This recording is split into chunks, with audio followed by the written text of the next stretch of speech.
Mahirap magmahal kung alam mong may mahal na siyang iba. Ngunit, mas mahirap magmahal sa taong akala mong totoong mahal ka.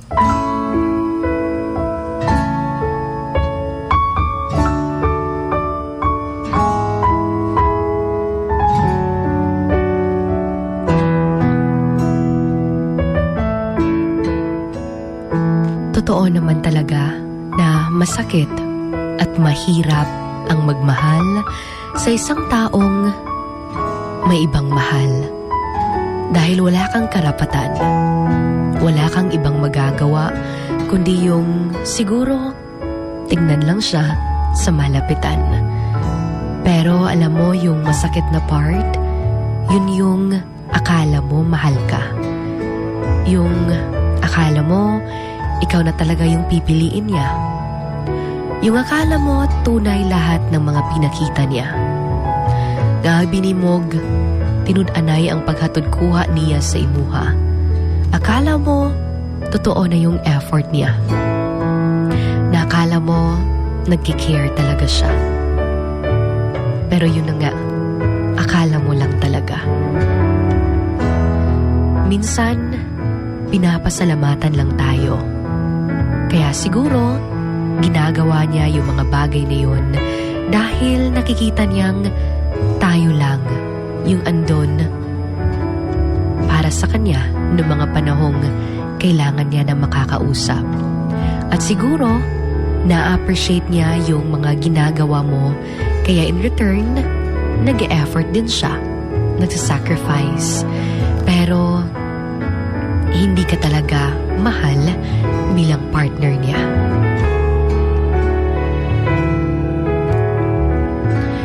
That's why it's important to check the label. If meron ba?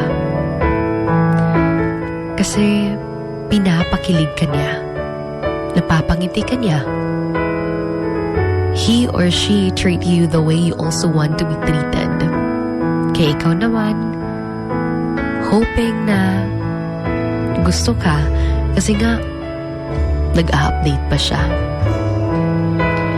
Pero kaya lang siya ganyan sa'yo dahil komportable siya na kasama ka. Na alam niyang andyan ka parati para sa kanya at gusto lang niyang mag-effort din para sa'yo.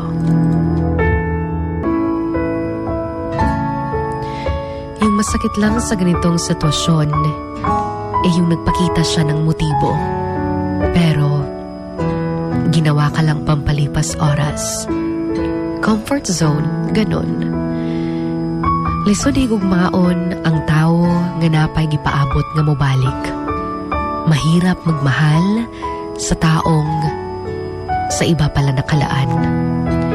Dahil kagaya ng iba, deserve natin yung genuine love, yung masaya lang, yung pagmamahalang hindi pinipilit, yung totoo sa'yo.